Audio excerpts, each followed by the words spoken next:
Hi everyone, very good evening to all of you. Thank you for joining us today. I'm Afnan Haroon. Actually, आज Thank इस lockdown diary के session में which is presented to you by the Wings of Desire organization. हमारे साथ हैं doctor Syed Ziaur Rahman sir. अगर मैं बैठूं वैसे तो अगर मैं बैठूं ज़िया सर के बारे में बताने के लिए तो we'll take this entire session. So we can definitely have another session for that, right, sir? No, it's okay, Afnan. I think there is no go for the formality. It's better if we go for this live session, and we'll be happy to receive questions from the audience. And thank you so much for taking this initiative. I'm really very thankful to the Wings of Desire for this initiative. Okay, so just a little introduction about Sir.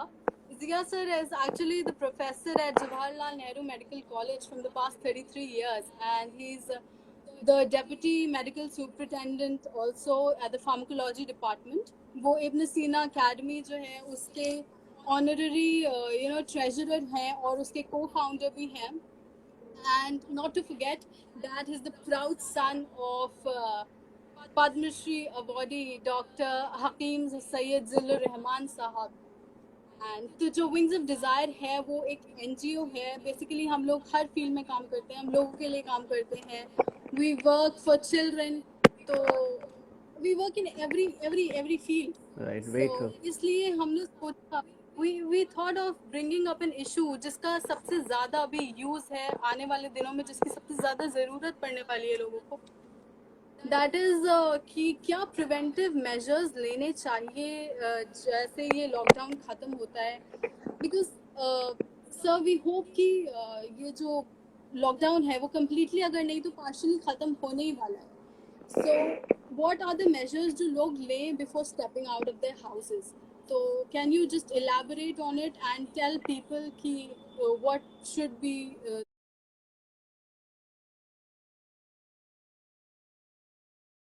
their steps that they should take. Yeah, Afnan, it's a good question, and you already informed me about this query. Let me clarify that this lockdown period does not mean when it's over कि जो virus है वो lockdown तक ही कैद था और lockdown period ख़त्म होते ही ऐसा नहीं होता कि वायरस जो है वो गायब हो गया. तो ऑब्वियसली जो हम लोग अब अभी प्रिकॉशंस ले रहे हैं वही प्रिकॉशंस हमें कंटिन्यू करना है. तो ये हमें याद रखना है कि जो वायरस है वो अभी कम से कम 12 से 18 महीने इसको और रहना है. तो जाहिर है जो अभी सारी ऑर्गेनाइजेशंस जो स्ट्रेस दे रही हैं, सभी को मालूम है कि सोशल डिस्टेंसिंग है, मास्क जो है कंपलसरी है, और जो पब्लिक प्लेसेस हैं उसमें ऑब्वियसली अवॉइड करना. तो लॉकडाउन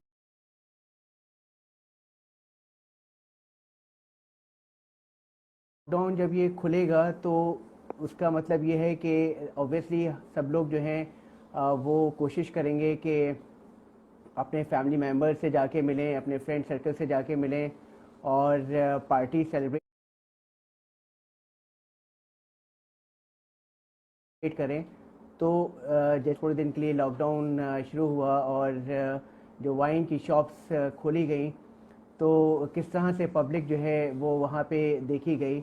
तो जो भी नॉर्म्स थे वो उसकी सबकी धज्जियाँ उड़ाई गई. तो कहने का मतलब ये है कि लॉकडाउन पीरियड ख़त्म होने के बाद ये पोजीशन नहीं आनी चाहिए. फॉर एग्ज़ाम्पल ऐसा ना हो कि जैसे अभी आपने वाइन शॉप पे देखा कि मीट शॉप खुलती है तो लोग जो हैं, चूँकि अभी लोगों को बहुत लोगों को गोश्त खाने को ही नहीं मिल रहा, फॉर एग्ज़ाम्पल बहुत से बच्चों को अभी स्पेशली शॉप जाने का नहीं मौका मिल रहा या अपने स्कूल फ्रेंड से मिलने का.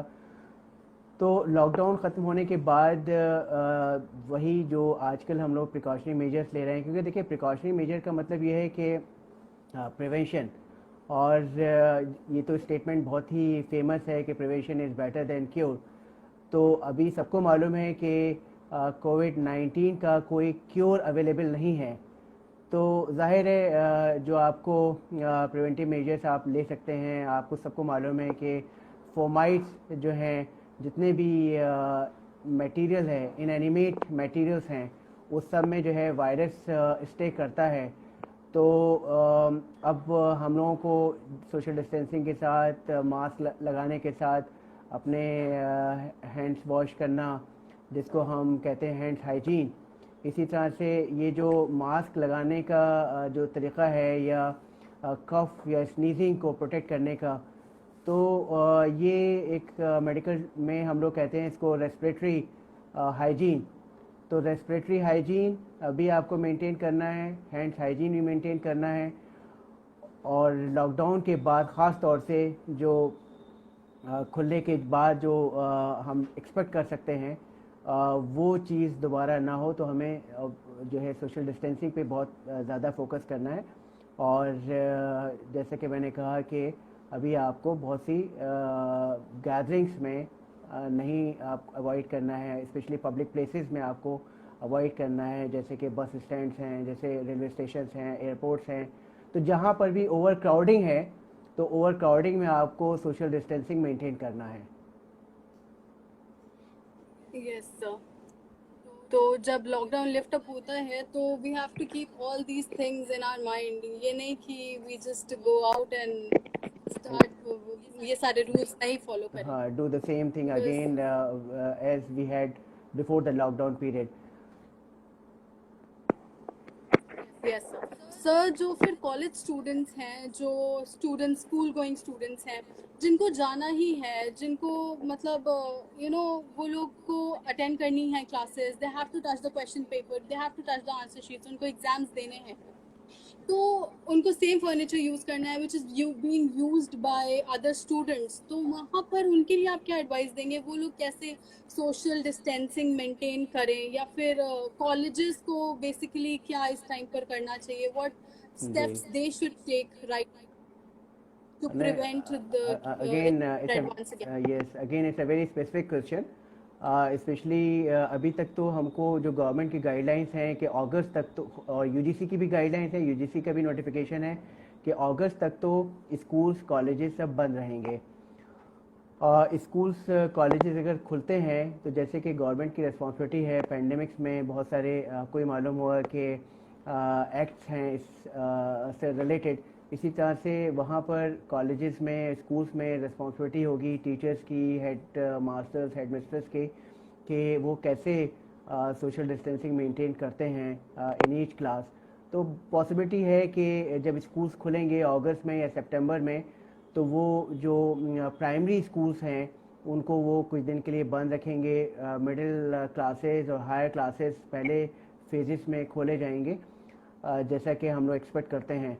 तो वहाँ पर भी चूँकि इस लॉकडाउन पीरियड में और इस पैंडमिक में काफ़ी अवेयरनेस क्रिएट करने की कोशिश की गई है। तो कोशिश ये भी की गई है कि बच्चा बच्चा भी ये बात जान जाए कि हैंड वॉशिंग की क्या इंपॉर्टेंस है, रेस्पिरेटरी हाइजीन की क्या इंपॉर्टेंस है, और हम सब बच्चों को ये बताया जाए कि फोमाइट्स जो हैं, जो भी मैंने बताया कि इनएनिमेट थिंग्स हैं, जैसे फॉर एग्जांपल शेयरिंग पेंसिल्स हैं, रबर्स हैं, कॉपीज़ हैं, जो भी स्टेशनरीज़ हैं, और उसके अलावा जो स्कूल्स के नॉब्स हैं, ज़ाहिर है स्कूल को भी सैनिटाइज करना पड़ेगा अपनी बिल्डिंग को, अब सारे बच्चों को सेफ रखने के लिए।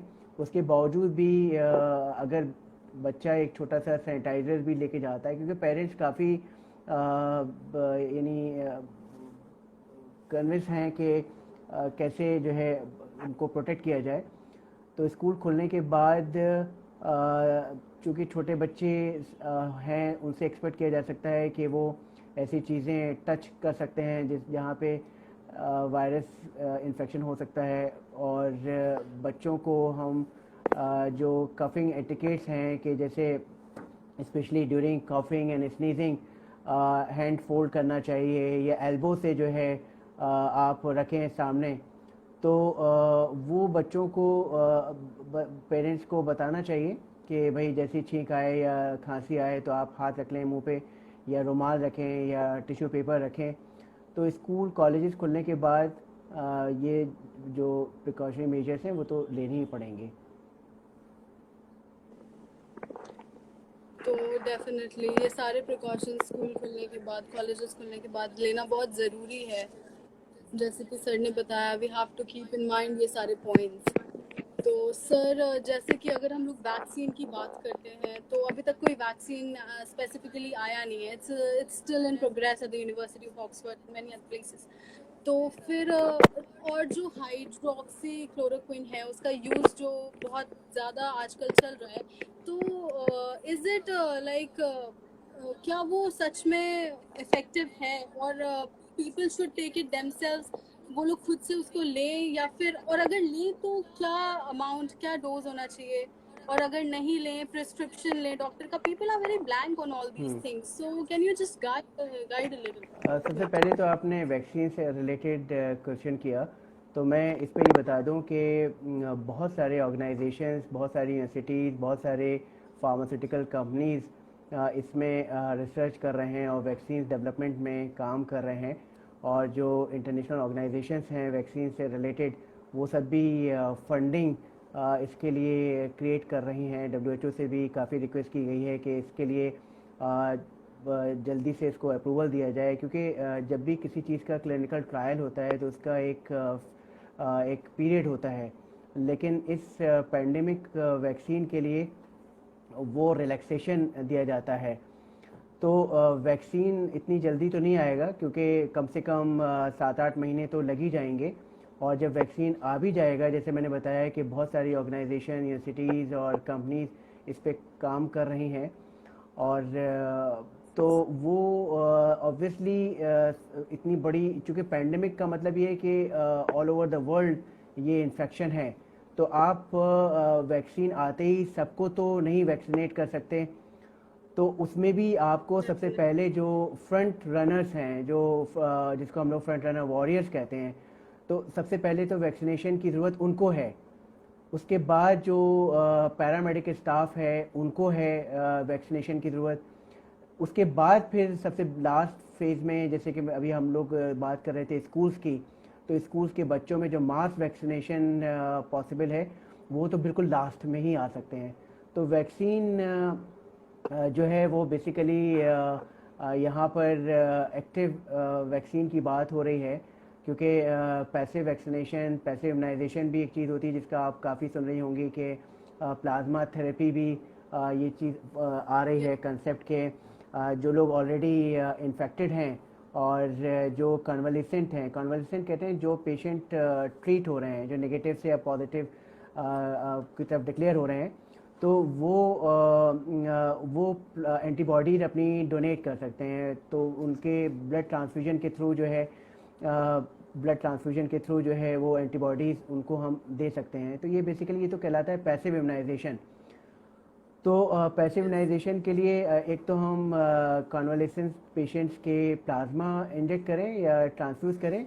दूसरा जो है, कुछ कंपनीज एंटीबॉडीज़ भी बना रही हैं। ये जो वायरस है, ये as a antigen, as a foreign body जो है वो एंटर हो रहा है हमारी बॉडी में, तो इसके ख़िलाफ़ जो है बॉडी जो है एंटीबॉडीज़ बनाती है इस एंटीजन के अगेंस्ट। तो वो एंटीबॉडीज़ भी जो है कंपनीज डेवलप कर रही हैं और सिंथेसाइज कर रही हैं। तो दो तरीक़े हैं कि एक तो हम पैसिव इम्यूनाइजेशन में प्लाज्मा थेरेपी के थ्रू, या फिर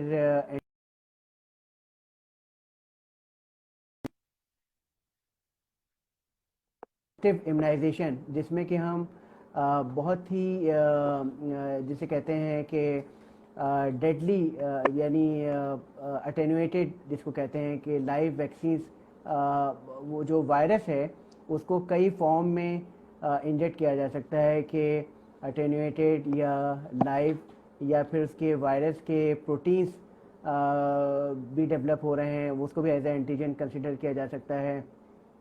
उसका वायरस का जो न्यूक्लिक एसिड होता है, जो डीएनए आरएनए होता है, उसके बेसिस पे भी हम लोग वैक्सीन डेवलप कर सकते हैं। तो कहने का मतलब ये है कि जो एक्टिव इम्यूनाइजेशन है, जो वैक्सीन हम लोग डेवलप कर रहे हैं, तो वो कई टाइप्स के हो सकते हैं। तो वैक्सीन्स जो है अभी बहुत टाइम लग जाएगा। जैसे मैंने बताया है कि अभी बहुत से लोगों को अभी एविडेंस नहीं है, जैसे हम लोग कहते हैं एविडेंस बेस्ड मेडिसिन। इवन जो प्लाज्मा थेरेपी है, जो पेशेंट ठीक हो रहे हैं उनका ब्लड अगर हम ट्रांसफ्यूज़ करें तो उस पर भी एविडेंसेस नहीं है। हो सकता है कि वो जो एंटीबॉडीज़ हम इंजेक्ट करें उससे पेशेंट जो बज़ाहिर ठीक था और उसको हमने अननेचुरली एक्सपोज किया विद द एंटीजन। तो अभी ये सब ट्रायल्स हैं एंड बहुत कम पेशेंट्स में प्लाज्मा थेरेपी हुई है, तो आप फुल प्रूफ नहीं कह सकते कि प्लाज्मा थेरेपी जो है वो सक्सेसफुल है। और अभी एक्टिव वैक्सीन अभी बने ही नहीं है। कोशिश बहुत है और आप भी जानते हैं कि वर्ल्ड ओवर जितनी भी ऑर्गेनाइजेशंस हैं वो सब इसमें लगी हुई हैं वैक्सीन डेवलपमेंट में, और जैसे ही आएगा तो जाहिर है बहुत यूज़फुल चीज़ होगी। दूसरा आपने Yes, क्वेश्चन sir. पूछा, हाँ दूसरा क्वेश्चन आपने पूछा हाइड्रोक्सीक्लोरोक्विन और के बारे में। तो ये भी एक्चुअली हुआ ये था कि प्रेसिडेंट ऑफ अमेरिका ट्रम्प ने जो है अनाउंस किया पब्लिकली कि hydroxychloroquine could be a good therapy. तो बेसिकली जो वायरस है जो जब बॉडी में एंटर होता है तो उस वक्त जो है यानी आप ऐसे समझिए कि जो हमारे ह्यूमन सेल्स हैं, तो चूँकि ये वायरस रेस्पिरेटरी सिस्टम के थ्रू एंटर होता है तो वहाँ पर जो पल्मोनरी सेल्स हैं उन सेल्स मेम्ब्रेन पर एक रिसेप्टर्स होते हैं जो एंजियोटेंसिन कन्वर्टिंग एंजाइम 2 रिसेप्टर्स कहलाते हैं। उसके शॉर्ट में हम लोग कहते हैं S inhibitors, ACE inhibitors, ACE2। तो ये जो एंजियोटेंसिन कन्वर्टिंग एंजाइम हैं, रिसेप्टर्स हैं, तो वायरस की जो प्रोटीन्स होती हैं, जो आपने देखा होगा वायरस का स्ट्रक्चर क्राउन लाइक स्ट्रक्चर है, उसमें जो स्पाइक्स होते हैं उसमें कुछ वो स्पाइक्स प्रोटीन्स की बनी हुई होती हैं, तो एस प्रोटीन्स भी होते हैं उसमें। तो वो बेसिकली जो स्पाइक्स हैं वो मेम्ब्रेन में जाके अटैच होती हैं। तो ये जो हाइड्रोक्सीक्लोरोक्विन और क्लोरोक्विन वगैरह हैं ये बेसिकली वायरस की एंट्री को रोकती हैं, और जब सेल के अंदर एंटर हो जाता है तो फिर वहाँ पे उसको हम लोग एंडोसाइटोसिस कहते हैं, सेल के अंदर जब एंटर होता है। तो ये हाइड्रोक्सीक्लोरोक्विन जो है वो इसको इनहिबिट करती है, एंट्री को इनहिबिट करती है। दूसरा ये कि ये इम्यूनोमॉड्यूलेटर्स भी कहा गया है हाइड्रोक्सीक्लोरोक्विन। इसी तरह से आपने एक डिजीज़ के नाम सुना होगा रूमेटॉइड आर्थराइटिस,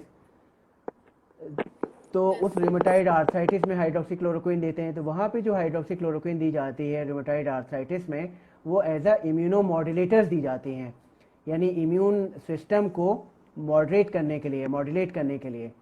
तो इसका काम दो है, ये तो वायरस की एंट्री को भी रोकता है ये हाइड्रोक्सीक्लोरोक्विन, और ये इम्यूनोमॉड्यूलेटर्स भी। लेकिन जैसे मैंने आपको वैक्सीन के बारे में बताया कि एविडेंसेस हमारे पास, क्योंकि नई डिजीज़ है, कोविड-19 is a very new disease, तो हमारे पास अभी कोई एविडेंसेस नहीं है कि हाइड्रोक्सीक्लोरोक्विन वहाँ पर भी एज अ इम्यूनोमॉड्यूलेटर्स काम करेगी कि नहीं करेगी।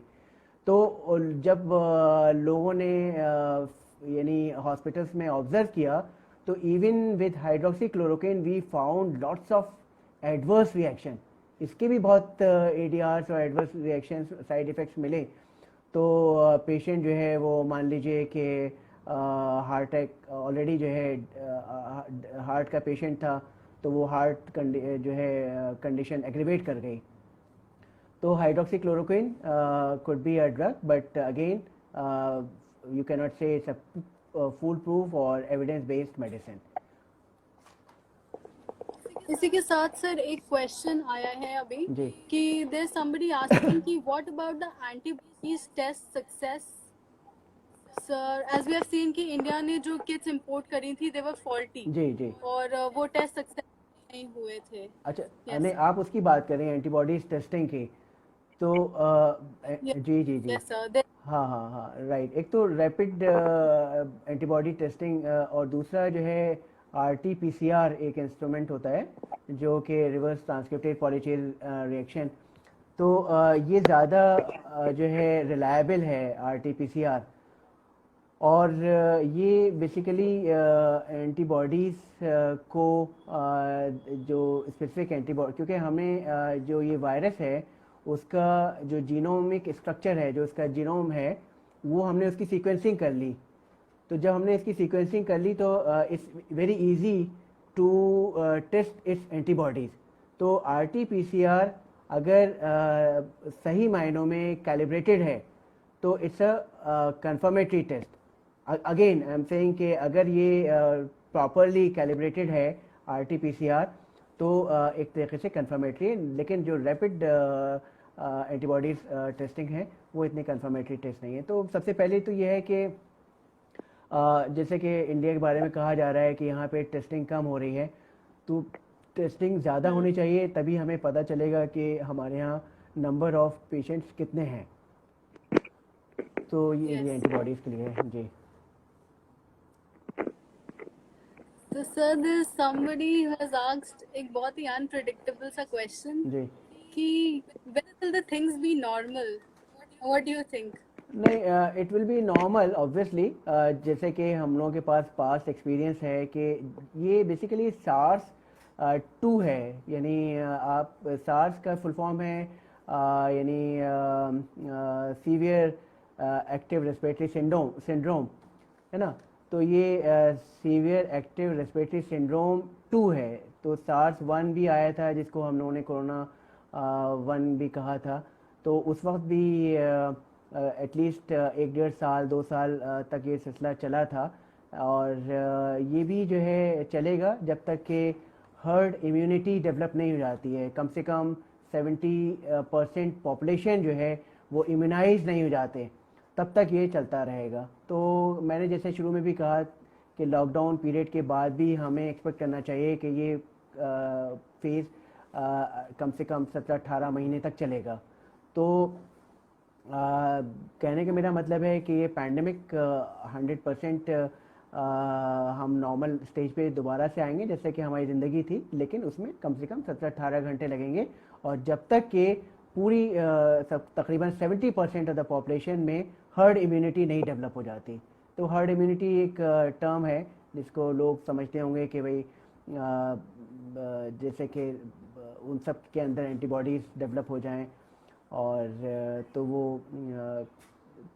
उससे बहुत फ़र्क पड़ेगा, तब ये जाके सही होगी। और ज़ाहिर है जैसे कि मालूम पहले तो ये भी था कि अभी भी ये बहुत सी चीज़ें अभी भी क्लियर नहीं है। जैसे शुरू में था कि non human to human transmission होता है, हुआ कि नहीं हुआ, या ह्यूमन टू ह्यूमन ट्रांसमिशन है। और अभी तो ये भी बहुत ज़्यादा क्लियर नहीं है कि ये वाटर बॉर्न भी है कि नहीं है, या एयर। शुरू में तो ये आया था कि एयरबॉर्न नहीं है, फिर किसी ने कहा, WHO ने कहा एयरबॉर्न है, यानी हवा के थ्रू फैलता है। कुछ का कहना ये था कि सिर्फ जो रेस्पिरेटरी ड्रॉपलेट्स हैं तो वो ड्रॉपलेट्स 1 मीटर तक ही रहते हैं, तो इसलिए हम लोग मास्क यूज़ करें। तो ये डिज़ीज़ की अभी हमें ट्रांसमिशन का भी बहुत ज़्यादा क्लियर नहीं है। जितना हम लोग क्लियर है उसके अकॉर्डिंगली हम लोग चल रहे हैं। तो वो यही है कि फ़िलहाल अभी हम नहीं कह सकते कि पानी के थ्रू भी यानी वाटर बॉर्न है कि नहीं है, सेक्सुअली ट्रांसमिटेड डिजीज़ है कि नहीं है। अभी बहुत से लोगों की ये भी क्वेरीज़ हैं कि भाई ये थ्रू सेक्सुअल इंटरकोर्स भी जो है फैल सकता है। तो ये सब चीज़ें अभी प्रूफ नहीं है, और फ़िलहाल तो Yeah. इतना मालूम है कि ये थ्रू एयर और स्पेशली ड्रॉपलेट्स के थ्रू, रेस्पिरेटरी ड्रॉपलेट्स। जी यस सर, इसी से रिलेटेड एक क्वेश्चन आया है कि जैसे कि हम लोग को पता है कि लॉकडाउन अभी अपलिफ्ट हो जाएगा कुछ टाइम में, बट वैक्सीन जो है अभी जैसे कि आपने बताया कि it will take in year to come, अभी बहुत टाइम एटलीस्ट 1 लगेगा ईयर, उसको एटलीस्ट 1 अवेलेबल ईयर। होने, हाँ एटलीस्ट जी। 1। तो will be able to control the second wave of the disease, क्योंकि अभी वैक्सीन नहीं है और लॉकडाउन अपलिफ्ट हो जाएगा, तो जो सेकेंड वेव ऑफ डिजीज होगी, क्या इंडिया उसको कंट्रोल करने में सक्सेसफुल होगी? नहीं, हो सकता है कि उससे पहले वैक्सीन आ जाए, और जैसे मैंने बताया कि वैक्सीन इतनी क्वांटिटी में तो नहीं होगा कि सारी पॉपुलेशन को वैक्सीनाइज किया जा सके, वैक्सीनेट किया जा सके। लेकिन ये कि उससे पहले हम लोग देखिएगा कि हर्ड इम्यूनिटी डेवलप कर चुके होंगे, और वो फिर उसके बाद जो सिम्टोमेटिक ट्रीटमेंट है उसके थ्रू बहुत से पेशेंट्स रिकवर कर चुके होंगे। तो उस फेज़ में आने जैसे उसका भी मैंने बताया, सार्स 1 जब आया था तो भी वैक्सीन इतनी जल्दी डेवलप नहीं हुआ था, कम से कम उसमें भी 1 साल लग गया था। तो similarly we can expect for this it's not possible to have vaccine at least within 2-3 months. Yes. So we have one more question here. Somebody is saying that Azim sir is asking he saw a video in which it has been said that there will be a lockdown of 2 months and 4 months social distancing. So what are the possibilities? Will it be there? Will we have it or not? नहीं, of course we should have, as I said कि this, देखिए मैंने जैसे पहले कहा कि lockdown ख़त्म होने का मतलब ये नहीं है कि वायरस चला गया, वायरस विल स्टे। तो ये थोड़ी कि हमने वायरस को भी लॉकडाउन कर दिया है और वायरस बाहर नहीं निकलेगा, तो वायरस तो अपना काम कर ही रहा है। तो जब लॉकडाउन ख़त्म हो जाए, देखिए बहुत सारे प्रॉब्लम्स हैं लॉकडाउन होने की, जैसे कि हेल्थ इकोनॉमिक्स बहुत बड़ा इशू है। फिर उसके बाद आपने देखा कि पूरी कंट्री की इकनॉमी है जो एक्सचेंज ऑफ मनी के ऊपर डिपेंड करती है।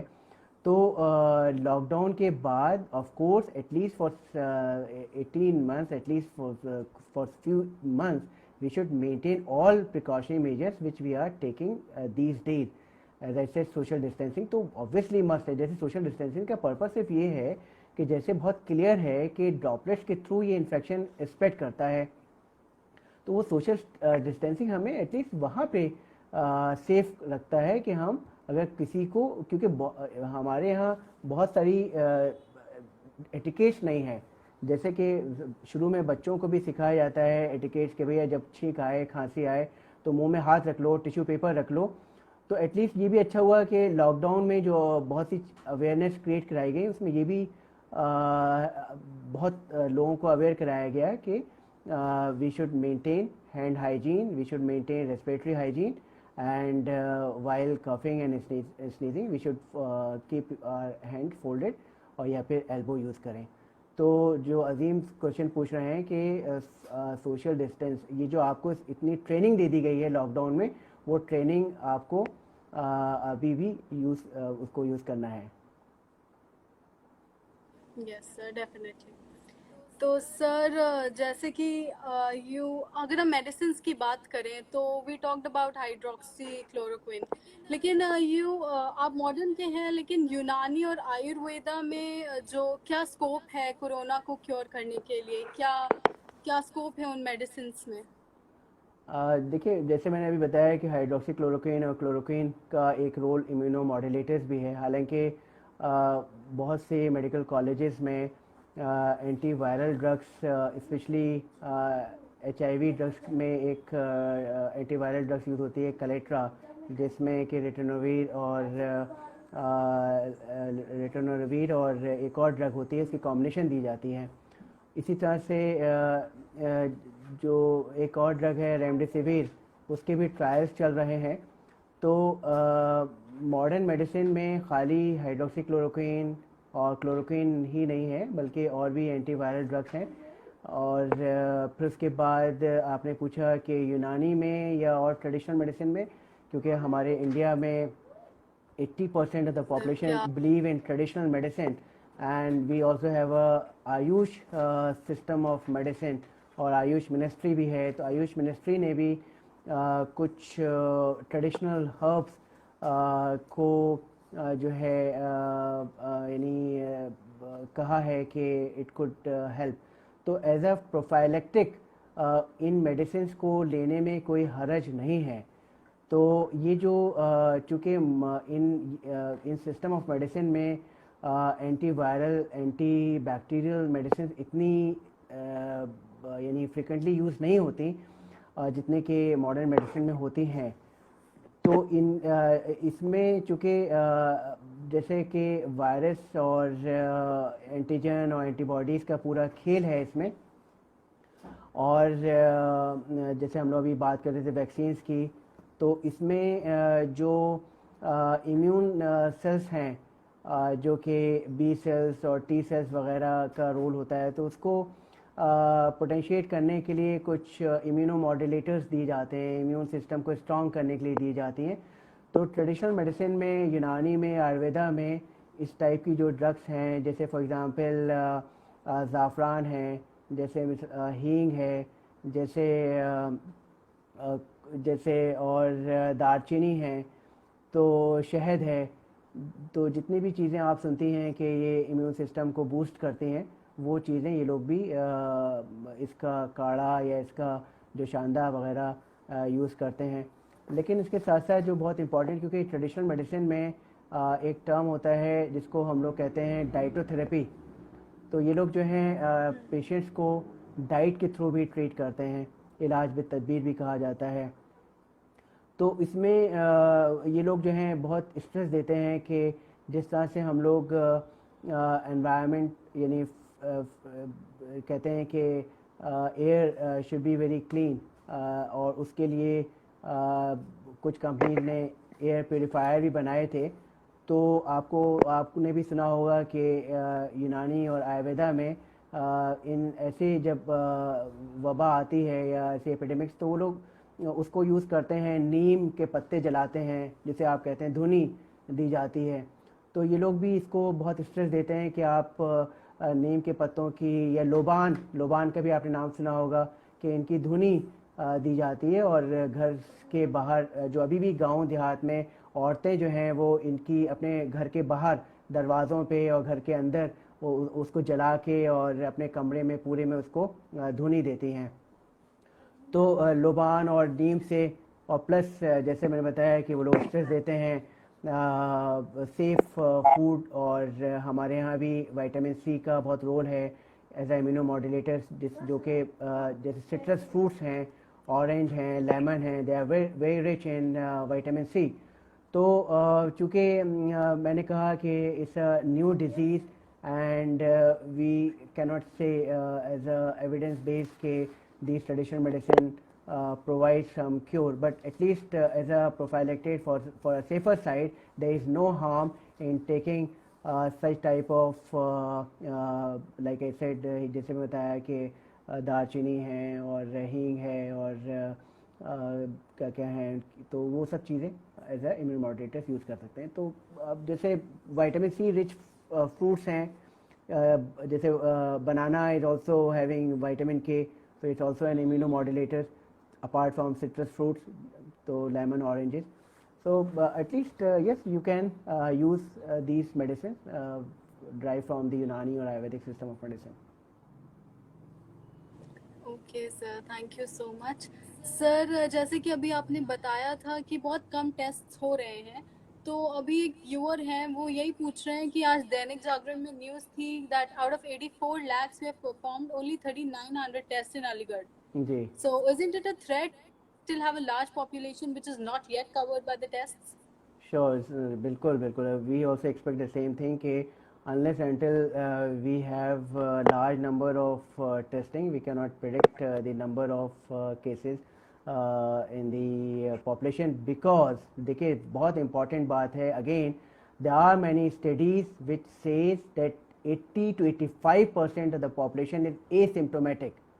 Even you don't know, even I am also suffering from COVID-19, but I don't have signs and symptoms of COVID-19. तो अगर आप Yes. मेरा टेस्ट करें, क्योंकि अभी तक तो ये गाइडलाइंस हैं कि आप उन्हीं लोगों की टेस्टिंग कीजिए जिनके अंदर साइंस एंड सिम्टम्स हैं। तो ताकि जो है देखिए जो RT-PCR है उसकी एक लिमिट है। तो luckily in our medical college we have 2 machines which do this RT-PCR. So तकरीबन हमारे यहाँ 300 सैम्पल्स रोज़ाना स्क्रीन किए जाते हैं। तो अगर आप ये अलाउ कर दें कि even asymptomatic patients can go and have screening, तो पॉसिबल नहीं है। तो फिर वही ओवर क्राउडिंग होगी और सोशल डिस्टेंसिंग मेंटेन नहीं होगी, सब लोग जो हैं टेस्ट कराने के लिए वहाँ पहुँचेंगे हॉस्पिटल। तो फिर भी ये है कि जो हॉट स्पॉट्स एरियाज़ हैं जहाँ पे पेशेंट्स हमको मिल रहे हैं, वहाँ पर एटलीस्ट उस रेस्ट्रिक्टेड एरिया में हम 100% स्क्रीनिंग करने की कोशिश करें। तो हो सकता है कि हमें फिर पेशेंट हमें मिले कोविड-19 के पॉजिटिव केसेस। तो अभी जब तक कि ज़्यादा से ज़्यादा वो नहीं होगी स्क्रीनिंग और आरटीपीसीआर, तो हम लोग मतलब We are true incidence of covid patient can not come out. yes, right. Sir जैसे कि हम लोग देख रहे हैं कि जहाँ भी डॉक्टर्स जाते हैं वेर एवर दे लिव, तो अभी कुछ न्यूज आ रही थी that people are discriminating them, like people don't want to meet them, लोग उनसे मिलना नहीं चाह रहे हैं। तो इसी को लेकर हमारी एक व्यूअर ने क्वेश्चन करा है कि sir, a few words from you from for people who are discriminating corona warriors, that is who are doctors, the medical staff, and people who are working and helping to combat corona on the front line. तो what should people do, मतलब ये लोगों की mentality है कि वो लोग से हम लोग को हो नहीं जाए, यू नो जी दैट जी. दे आर वर्किंग देयर, बहुत अवॉइड कर रहे हैं। इसमें लोगों की एक तरह से पूरी तरह गलती नहीं है, because they are they are saving themselves. तो क्या करना चाहिए बेसिकली लोगों को ऐसे सिचुएशन में, how should they deal with such people? It's very difficult for the last many years. आपने देखा होगा कि खाली कोविड तो खैर है ही, ऐसी डिज़ीज़ के लोग पैनिक है लोगों के दिलों में. तो उसके अलावा भी अगर आप देखें कि जब भी कहीं पर ऐसा होता है कि पेशेंट्स की डेथ हो जाए और in spite of all efforts by the doctors, तब भी जो है कोविड-19 को आप छोड़ दीजिए, तब भी वहाँ पर डॉक्टर्स पीटे जाते हैं और काफ़ी उनकी पिटाई हो जाती है, हॉस्पिटल्स को तोड़-फोड़ कर दिया जाता है. और उसमें ऑब्वियसली कुछ लीडर्स भी शामिल होते हैं, तो वो थ्रेटन करते हैं डॉक्टर्स को. तो हालांकि डॉक्टर्स में जो इनकी अपनी ऑर्गेनाइजेशन है, इंडियन मेडिकल एसोसिएशन आईएमए, वो स्ट्रांगली जो है कई बार गवर्नमेंट ऑफ इंडिया को अप्रोच कर चुकी है, और कई बार आपने देखा होगा कि डॉक्टर्स स्ट्राइक पे चले आते हैं. तो उनका मेन रीज़न जाने का स्ट्राइक पर यही होता था हमेशा कि कहीं ना कहीं पेशेंट्स के अटेंडेंट जो हैं डॉक्टर्स के साथ मिसबिहेव करते हैं. तो अब चूँकि ये तो कोविड-19 है जिसमें और ज़्यादा लोग पैनिकी हैं और ज़्यादा लोगों में वो है कि कि पता नहीं क्या हुआ.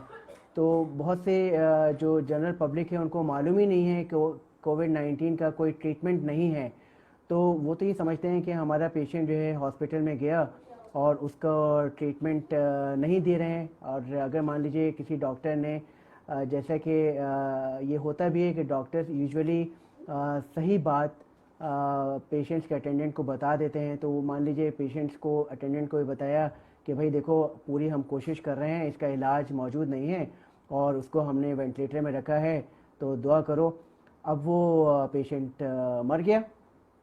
तब वो रेस्टलेस हो जाते हैं क्योंकि उनकी एक्सपेक्टेशंस बहुत होती हैं डॉक्टर से, और बहुत दूर दूर से वो आते हैं गांव देहातों से पूरा पूरा अपना पैसा खर्च करके. और आपको भी मालूम है कि कितनी ट्रबल लेकर वो लोग हॉस्पिटल आते हैं. और जब उनको ये मालूम होता है कि हमारा पेशेंट यानी हमारे रिलेटिव की डेथ हो गई, तो वो उनका गुस्सा वो भी होता है. तो इसमें डॉक्टर्स को भी ट्रेनिंग दी जाती है कि कम्युनिकेशन स्किल कैसे डिक्लेयर करना है डेथ को, कैसे हम लोग बता सकते हैं कि वो ऐसे स्टेप्स नहीं लें, ऐसे एक्सट्रीम स्टेप्स नहीं लें। जी जी जी. नहीं, स्ट्रिक्ट रूल्स भी हैं. अभी जो है कोविड-19 से रिलेटेड भी आपने देखा होगा कि यूपी के चीफ मिनिस्टर ने भी अनाउंस किया कि जो भी इस किस्म की एक्टिविटीज़ होंगी अगेंस्ट द डॉक्टर्स, तो उनको एनएसए उनके ऊपर लग जाएगा. आपने देखा होगा कि ओडिशा के चीफ मिनिस्टर ने ये अनाउंस किया कि अगर पेशेंट को कुछ होता है, सॉरी डॉक्टर से कुछ होता है, तो उसको इतना कंपनसेशन दिया जाएगा. तो इस सिलसिले में चूँकि गवर्नमेंट जानती है कि इस वक्त तो जो मेन आर्मी है इस वॉर को जीतने के लिए वो डॉक्टर्स ही हैं. तो तो गवर्नमेंट भी पूरी निगाह रखी हुई है कि अगेंस्ट डॉक्टर्स कोई ऐसी इंसिडेंट्स ना हो. तो अगर ये लोग भी इस पीरियड में अगर स्ट्राइक पे चले आते हैं या मना कर देते हैं कि हम नहीं ट्रीट करेंगे जब तक कि हमारे लिए सिक्योरिटी नहीं प्रोवाइड की जाती, तो जाहिर है वो प्रॉब्लम क्रिएट होगी उसमें. तो इसमें पब्लिक को भी समझना चाहिए और जो पब्लिक के साथ जो अटेंडेंट्स हैं उनको भी समझना चाहिए और डॉक्टर्स को खुद भी रोल प्ले करना चाहिए कि कैसे कम्युनिकेट करें और कैसे चीज़ों को डिक्लेयर करें। तो ये बहुत इंपॉर्टेंट है कम्युनिकेशन स्किल। ब्लंटली जो है किसी भी पेशेंट के अटेंडेंट को ये नहीं बता देना चाहिए कि भाई तुम्हारा वो चचा मर गए या फलां की डेथ हो गई। तो बहुत ही उसमें डॉक्टर्स का भी रोल है और ऑब्वियसली पब्लिक का भी बहुत रोल है, समझना चाहिए। तो इससे बहुत केयरफुली डील करना चाहिए। बहुत बहुत टैक्टफुली। Tactfully, yes, जी। right. Sir, is somebody asking ki is asymptomatic 54 out of 91 recovered patients in China infected again, and this time it was asymptomatic. So is it the new normal? नहीं, अभी इसमें भी जो है आप देखें कि बहुत सी स्टडीज़ ये कहती हैं कि जो 100% ट्रीट हो गए पेशेंट और वो ज़्यादातर माइल्ड केसेस ही होते हैं जो कि रिकवर हो जाते हैं, और लेकिन उनमें अगर इम्यूनिटी डेवलप नहीं हुई है तो अगेन अगेन दे में टेक दिस डिजीज़ अगेन। तो दोबारा उनको वो डिजीज़ हो सकती है अगर उनकी बॉडी में इम्यून सिस्टम अभी डेवलप नहीं हुआ है। तो माइल्ड केसेस में तो रिकवर, वही बात है कि क्योंकि बहुत से लोगों ने इस पे भी क्वेश्चन रेज किया कि जो पॉजिटिव हैं उसमें फॉल्स पॉजिटिव भी होते हैं कुछ। देखिए वैसे भी जो है Yes. क्लिनिकल ट्रायल्स में और हम लोग 0.05% तो लेके चलते हैं कि फॉल्स नेगेटिव फॉल्स पॉजिटिव, तो वो भी है फॉल्स नेगेटिव फॉल्स पॉजिटिव। और दूसरी ये कि अगर फुल्ली रिकवर होने के बाद भी अभी भी इम्यून सिस्टम उसका स्ट्रांग नहीं हुआ है या कोई और कोमॉर्बिड डिजीज़ है, मान लीजिए कैंसर का पेशेंट है, डायबिटीज़ का पेशेंट है या कोई और मेटाबॉलिक डिजीज़ है, तो वो उसकी बॉडी को ऑलरेडी जो है वीक रखा हुआ है, तो इम्यून सिस्टम स्ट्रांग नहीं होने दे रही वो कोमॉर्बिड कंडीशन, तो उस उन केसेस में ये डिजीज़ रीएक्टिव हो सकती है। Okay, sir.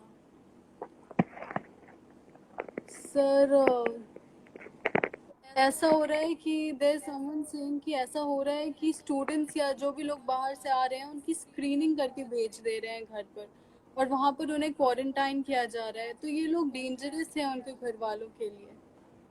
क्या करें, जो इस जो जो माइग्रेंट्स हैं उनको वहाँ भेज के क्वारंटाइन किया जा रहा है ना। Yes sir, yes sir. हाँ नहीं, वो तो ठीक स्टेप है सर दिस क्योंकि जहाँ से वो आ रहे हैं तो यू नेवर नो कि वो उनका कहीं पर एक्सपोजर हुआ है कि नहीं हो रहा।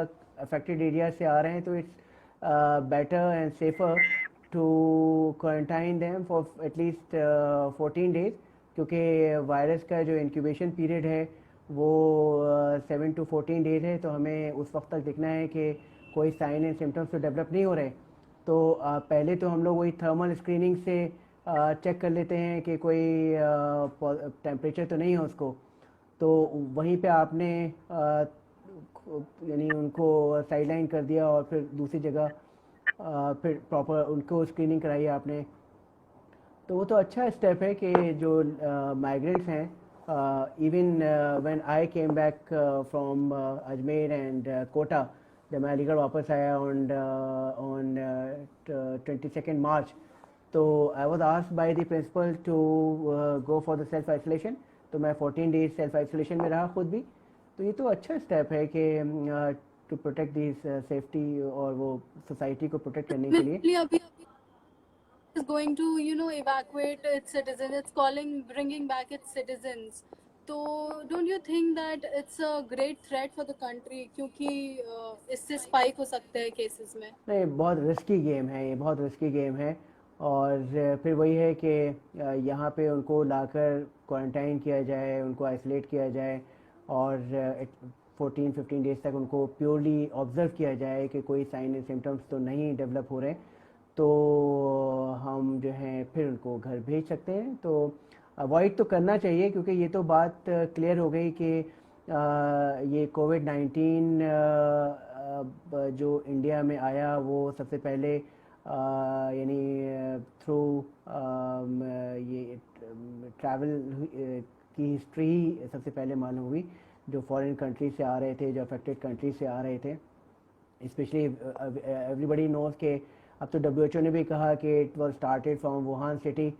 तो अब ये भी आता है कि भाई बेट्स में ये वायरस होता है, तो from animal to human transmission हुआ, फिर उसके बाद ह्यूमन टू ह्यूमन ट्रांसमिशन हुआ।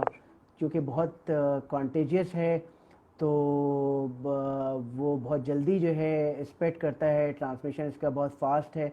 हालांकि कोरोना वायरस वन से अगर हम कंपेयर करें तो ये इतना फैटल नहीं है, इतनी जो है इसमें ज़्यादातर माइल्ड केसेस या मॉडरेट साइन सिम्टम्स हैं, लेकिन फिर भी चूँकि कॉन्टेजियस है, स्प्रेड बहुत तेज़ी से करता है और through transmission, specially human transmission. तो इसलिए जो है अवॉइड करना चाहिए और अभी तो नहीं इनको खोलना चाहिए, स्पेशली इंटरनेशनल ट्रैवल रूट्स तो नहीं खोलना चाहिए। उन फ़्लाइट्स को, डोमेस्टिक फ़्लाइट्स को ये लोग स्टार्ट कर सकते हैं जहाँ पे जो आपको सबको मालूम है कि कंट्री को, सिटीज़ को डिवाइड किया गया है, रेड जोन, ऑरेंज जोन और ग्रीन जोन। तो अगर ग्रीन जोन से ग्रीन जोन अगर एयर ट्रैवल्स लोग करते हैं तो उसमें कोई हार्म भी नहीं है। तो ये तो गवर्नमेंट को स्टेप्स लेना है कि किन सिटीज़ के लिए डोमेस्टिक फ़्लाइट्स को अलाउ किया जाए। तो वैसे तो कॉमन सेंस तो यही कहता है कि जो ग्रीन जोन्स हैं वहाँ पे हम लॉकडाउन में रिलैक्सेशन दें, और वहाँ पर उन सिटीज़, बहुत से अभी स्टेट्स हैं वहाँ पे कोई रिपोर्टिंग नहीं है, तो वहाँ पे तो लोग इजीली ट्रैवल कर सकते हैं, there is no harm, inter cities, inter district. जी सर, लेकिन अजीम भाई का यही क्वेश्चन है कि कुछ कॉन्स्पिरेसी चल रही है कि ये एक टाइप का वॉर है कुछ कंट्रीज के खिलाफ, तो इसमें किस हद तक की सच्चाई है? देखिए, ब्लेम गेम तो चल ही रहा है। You all are listening the such type of news कि America is blaming China, and China is, क्योंकि चाइना से स्टार्ट हुआ है तो चाइना तो बार बार कह रहा है कि ऐसा कुछ नहीं है। तो WHO चूँकि अनबाइस्ड एक बॉडी है, तो WHO ने खुद ही कहा है कि ये क्रिएट नहीं किया गया वायरस, एंड दिस हैज़, वो लोग वर्क कर रहे हैं लैब में। देखिए, वायरस आपको भी मालूम है कि भाई ज़ूलॉजी डिपार्टमेंट है, वहाँ क्या होता है, एनिमल्स पे स्टडीज़ होती हैं। इसी तरह से डिफरेंट टाइप्स की वायरसेस पे स्टडीज़ होती हैं जो कि पैथोजेनिक भी होते हैं, नॉन पैथोजेनिक भी होते हैं। इसी तरह से बैक्टीरियाज हैं जो पैथोजेनिक भी हैं, नॉन पैथोजेनिक भी हैं। तो स्टडी तो हर टाइप्स की होती हैं नेचर में। जो जो चीज़ें हैं, साइंस जितने भी सब्जेक्ट्स हैं अपने लेवल पर रिसर्च वर्क करती रहती हैं। तो ऐसा नहीं है कि ये वायरस क्रिएट किया गया या बायोलॉजिकल वॉरफेयर के लिए उसको सिंथेसाइज किया गया इन अ लैब। तो अभी हम लोगों को तो फॉलो करना है, या जो इंटरनेशनल ऑर्गेनाइजेशंस हैं तो उनको हमें उनकी बातों को बिलीव करना चाहिए। तो अभी तक तो ऐसे कोई साइन एंड सिम्टम्स नहीं मिले कि जिससे कहा जाए कि this virus was created just for the biological warfare. तो फिर भी कॉन्स्पिरेसी थ्योरी जो लोग ऐसी थ्योरी से बिलीव करते हैं, तो they are responding with such type of things. But still आप कुछ कह भी नहीं सकते जब तक कि लॉकडाउन और जब तक कि पूरा फेज से नहीं गुजरते हैं। देखिए, अभी तक तो ये रिपोर्ट्स हैं कि it was started from Wuhan and got person got infected from some viruses, चूँकि एनिमल पे ऑलरेडी होता है। तो मे बी अदर जो भी रीज़न है कि लोग कहते हैं कि वहाँ पे एनिमल बैट्स भी खाए जाते हैं, तो ट्रांसमिशन इज़ पॉसिबल है। जैसे स्वाइन फ्लू का यही तो था कि भाई पिग्स में था, बर्ड फ्लू का क्या था कि बर्ड्स में थी वो वायरसेस, तो वो फिर इसका म्यूटेशन होकर बर्ड फ्लू वो वायरस जो है ह्यूमन में आ गया। इसी तरह से जो पिग्स में जो वायरस था उसका म्यूटेशन हुआ और ऐसी स्ट्रेन बन गई, तो वो जो है ह्यूमन में ट्रांसमिट हो गया। तो same can also be applied with this corona virus too. Corona virus 1 के लिए तो नहीं कहा गया कि बायोलॉजिकल वॉरफेयर के लिए बनाया गया था, तो वही स्ट्रक्चर है, RNA जो कोरोना वायरस 1 का स्ट्रक्चर था वही कोरोना वायरस 2 का स्ट्रक्चर है। सर अभी हम लोग ने इवैक्यूएशन की बात करी, तो अभी एक एएमयू से रिलेटेड क्वेश्चन आया है कि what about the evacuation of AMU students, is it a good step to be taken by the administration to send them to their home town right now? फिर वही बात है कि देखिए ये एएमयू का खाली डिसीजन नहीं था, ये गवर्नमेंट ऑफ इंडिया का डिसीजन था और सारी यूजीसी ने भी ये अपील की थी सिटीज़ से कि आप चूँकि एग्ज़ाम्स नहीं हो रहे हैं, चूँकि क्लासेस नहीं हो रही हैं, जो क्लासेस हो रही हैं वो ऑनलाइन क्लासेस हो रही हैं, so there is no point to stay here. अगर हम लोग सेफली स्टूडेंट्स को पहुंचा सकते हैं, जैसे कि आप को मालूम है कि जो यहाँ से स्टूडेंट्स गए उनको सबको हमने देखा कि थर्मल स्क्रीनिंग के से कि कोई भी कोविड-19 पॉजिटिव पेशेंट नहीं था। तो उसके बाद फिर वहाँ पर भी उस शहर में पहुँचने के बाद भी उनको क्वारंटाइन किया और उनको ऑब्ज़र्व किया जा रहा है। तो जो है ये स्टेप गलत तो नहीं, क्योंकि देखिए अभी जैसे मैंने बताया कि ये सिलसिला तो खुद यूजीसी ने भी कहा है कि अगस्त से पहले यूनिवर्सिटीज़ नहीं खुलें। तो आप खुद सोचिए कि अभी तो अप्रैल मई जून जुलाई अगस्त तक कैसे स्टूडेंट जो हैं अपने यहाँ रूम पर पड़े रहेंगे विदाउट पेरेंट्स विदाउट टीचर्स, कोई क्लासेस नहीं, कोई एग्ज़ाम नहीं। तो it's better to go to the safer side. और अगर अभी तो जैसे उनको ले जाया गया है, ज़ाहिर है पूरी बस को सैनिटाइज करके, और तो कोई इसमें हार्म भी नहीं है। तो उसका आप तो दोनों चीज़ें देखिए ना, रिस्क एंड बेनिफिट। तो किसमें ज़्यादा बेनिफिट है, यहाँ पे रहने में ज़्यादा बेनिफिट है कि घर पे ज़्यादा बेनिफिट है? और दूसरा ये कि वो कोई उनका कोई एक्सपोजर तो हो नहीं रहा, वो बसेस जो हैं वो अफेक्टेड एरिया से तो नहीं जा रही हैं, कोविड पॉजिटिव पेशेंट्स से तो उनका कोई कांटेक्ट नहीं हो रहा है ना? जी। इट्स और बसेस डेफिनेटली में बेटर पूरी कि वो लोग को प्रिकॉशन, घर। हाँ पूरी प्रिकॉशन लेके उनको भेजा गया। एक बस में भर भर के नहीं गए, आपको ही मालूम है 15-20 बच्चों से ज़्यादा नहीं गए। तो उसमें भी पूरा यानी जो स्टैंडर्ड प्रोसीजर्स हैं उसको फॉलो किया गया। और बच्चों ने भी खुशी जाहिर की after reaching to their own home. उन्होंने एडमिनिस्ट्रेशन को लेटर्स भी लिखे कि तो ये सब ऐसी चीज़ें हैं कि बहुत फुल प्रूफ नहीं है, और थोड़ा सा रिस्क तो है, लेकिन आप ये देखिए ना उसके बेनिफिट्स कितने हैं। तो हर चीज़ जो है बैलेंस देखा जाता है, रिस्क एंड बेनिफिट। तो बेनिफिट उसमें ज़्यादा है कि if they are in their own home तो उनके पेरेंट्स ज़्यादा केयर कर सकते हैं, ज़्यादा उनको यहाँ पे आप भी जानती हैं कि फूड की प्रॉब्लम है, हाइजीन की प्रॉब्लम है। और फिर उसके बाद यूनिवर्सिटी को सपोज़ मतलब इन 0.1% मैं लेके चल रहा हूँ कि अगर बाय द वे कोविड और ज़्यादा स्प्रेड करता है तो आप उनको कहाँ क्वारंटाइन करेंगे?